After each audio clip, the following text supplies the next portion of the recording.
So, Namita, do you think Gen Z is getting fired more than the previous generations were? Yes, very much I yes. I'm doing it myself. know. Let's talk about this today. Yeah, let's talk about this today.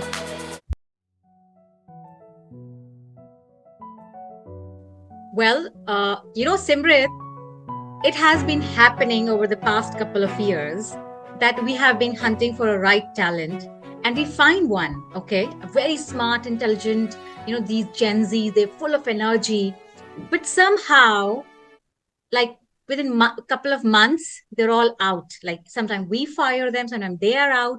So it just made me feel like, what is going on with Gen Z?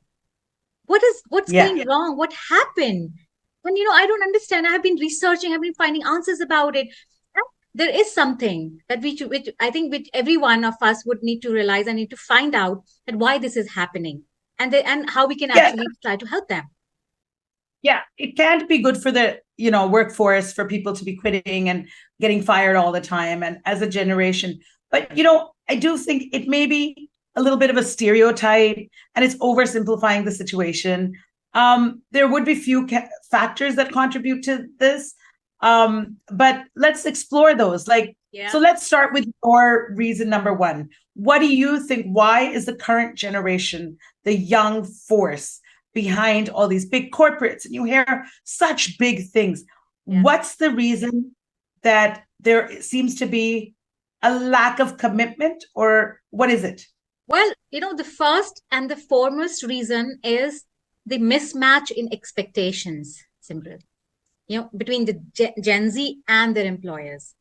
Gen Z Right. often values purpose-driven work, flexibility, quick career advancement. When these expectations aren't met, it can lead to disengagement and even job losses.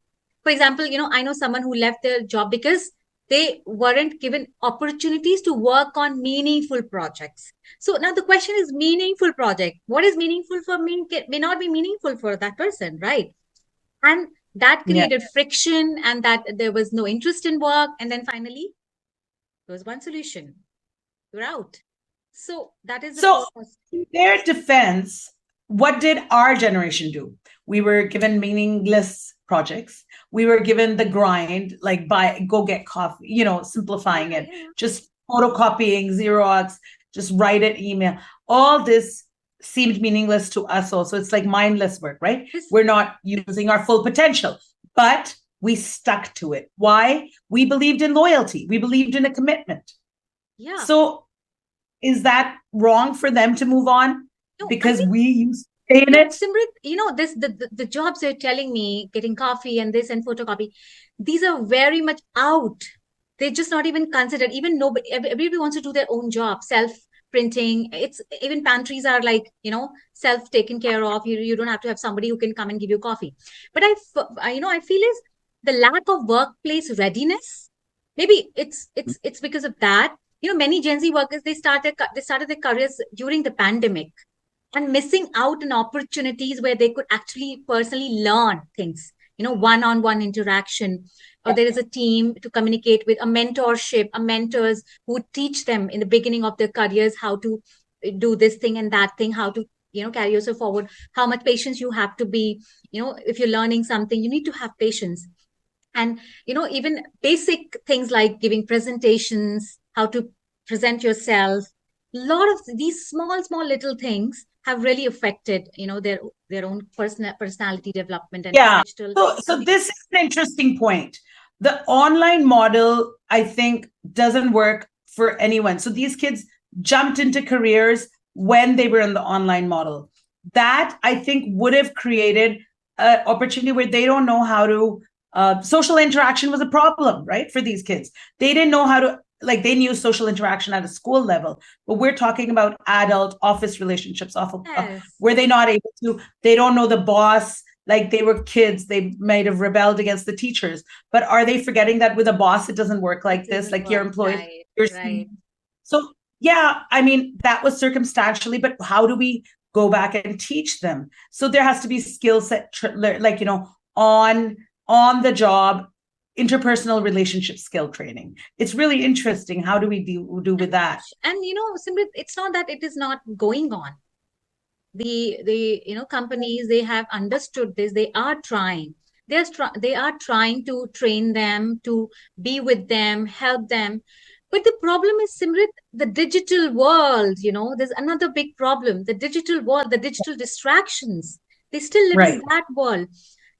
They have grown up with smartphones. They think everything is right here in their palm. Why do they really have to listen to somebody? I'll Google myself. I'll find the answer myself. I don't need a mentor to do that. They've all become know-it-alls. They've all become know-it-alls. Yeah. Exactly. And okay, that is one aspect. But other aspect is, this social media has really made them like totally distracted to the real work really. And they are being addicted. They within after 20 minutes, 15, they want to just again on their phone, on social media, chatting, messaging. Yeah. And the moment the ping is there, immediately they want to check their phones. So where is that concentration? Where is that the awareness that you need to understand and learn the Focus. work? Exactly, the Focus is is not less. there. Yeah.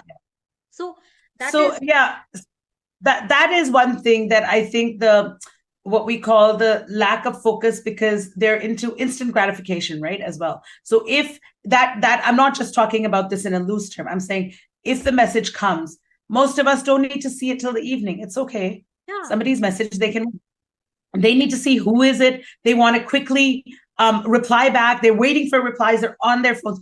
So there is a culture where the phone needs to be put away to do your work.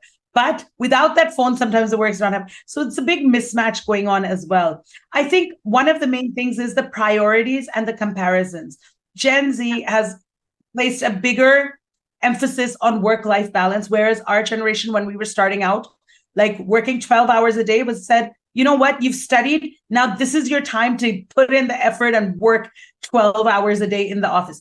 These guys are like, hang on, if I can't have a life, this is not my entire life. They are speaking the language that we are now the learning ratio at is this. different for them. Like 70% is all fun work life, and 30% is work. So I think Namita's being a little unfair. I think Namita's being a so little that is the unfair ratio. here. It's not even 50-50. If it is 50-50, I would still get it. But it's the ratio is totally different. And Simran, as you mentioned, because of this whole digital media, social media, there's so much content, so much fancy, rosy picture about the career life. People are posting, oh, I make this So, much money while sitting at home. yeah, Oh, you can live yeah, this yeah. life. And oh, I within a year, I got like triple my salary and this and that. I was like, these are not the truth. Correct. And then what they do is, No, no. So I completely agree that the expectation levels based on comparisons on what you're reading on the internet is BS. It's bullshit. We don't need to read. We don't need to. And it's kind of messing up. Oh, I have a friend of a friend, and sitting at home, they were making like 6-digit, salaries and da da da da da. It doesn't work like that. And I think the good part is that what we learned later, where mental health, where burnouts were happening, I think these guys will be able to pull back. I was sitting, it's in the middle of the wedding season. I was sitting with a bunch of Gen Z nieces and nephews, and they're like, yeah, I'm ready to look for another job. And her brother goes, hang on, you joined 4 months ago. She's like, no, I'll give it my 1 year because it looks good on the resume. So there's no commitment. But then she said the last job I left because there was no scope of, me growing in the next 5 years. Now we would say, oh, just so what, give it 5 years and then but no, these kids are very clear about their marks. So, about their yardstick, they know that by this time, if I don't, but in that process, sometimes they're lowering it as well. They're not giving it enough to understand if this company can, satisfy their. Imagine, Simrit, if they can think like that, employer also can think like that, right? They would know, Yeah. oh, this is just for the, this 1 year experience is just for the resume. Okay, this experience is just for fun. Maybe this is what is the committed work experience of this person, right? So if they are looking at that, also employers are gonna sit back and say, why should I train this guy when he doesn't seem as committed? Yes, absolutely. Yeah, right. And so sometimes we work them too much and they don't get it, and sometimes we don't work them hard enough and they need to quit. So it's a mix. We all need to find in our companies and in our homes how to balance their their youth, their individual. This generation has individual problems because of the pandemic, because of the explosion of social media, because of the explosion of AI all of a sudden. And I worry about the younger generation. What is it, the alpha or something? I don't know. It's not alpha. I'm alpha would It's be. not alpha. It's us. That's us. Sorry. Whoever's next. So we really have to be careful. And it's the job of ours, but the youth also, this mental health is really important. Yes, play an emphasis on it, but understand that, working a little hard doesn't mean you're going to burn out. Exactly. Don't be scared of hard work. You can call it stereotype, or we feel sometimes Gen Z, they feel themselves entitled. They feel, oh my God, I did this. Oh, I should be earning this figure salary. This is what you just passed out from. But fine, but you can't have such high expectations because you're just beginning. Maybe after you get into an organization and show your worth, they would not mind paying you that much. But you need to give that time to the organization to see your worth. So the clashes also of the mentality of how much money these kids are spending, right? On their leisure, there's so much that their expectations for even hardcore money is way too much. And I get it to have that fire in the belly. But if you're only going to compare up here, you're not going to realize that this is beginner's point.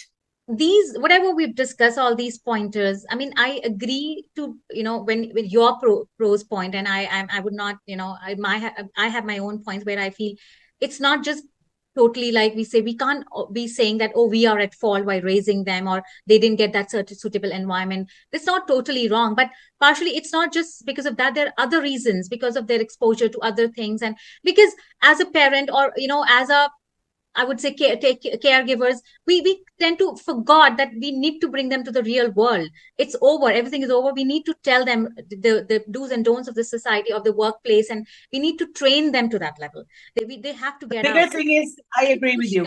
I think the bigger thing is to train, rewire our brains a little bit that this is the real world and we need to figure it out, right? We can't be job hopping. We should stress on mental health and work-life balance, but let's not use these keywords as an umbrella or as an excuse to jump off the deep end. So it's a bunch of things. And I think we really need to, as organizations, as the older generation, need to study and see how the best is going to come out of this. Because like in first circumstances, we are all going to have to work together to build better corporations, better governments, better everything. So we all need to we have a lot to learn. They have a lot to learn. We need to find the balance here. Yeah, we need to bridge the gap in expectations and provide the right support. And this generation has a potential. It's the occupational generation gap, right? That's what we should call it. They have a full potential to shine, Simrit. So yes, we need to find out to bridge the gap. Well, I think that's all on Talktous today. I hope you enjoyed our today's episode. Or is there any topic that you want us to discuss? Do let us know in the comment section, or you can email us at hello@talktoustoday.com and let your friends know where to find us. And don't forget to hit the subscribe button and hit the bell to stay notified of our videos every week. We're trying to shift the times around, so we'll let you know. Remember to talk about Talk to Us Today. Keep smiling, keep shining, keep laughing, and keep talking.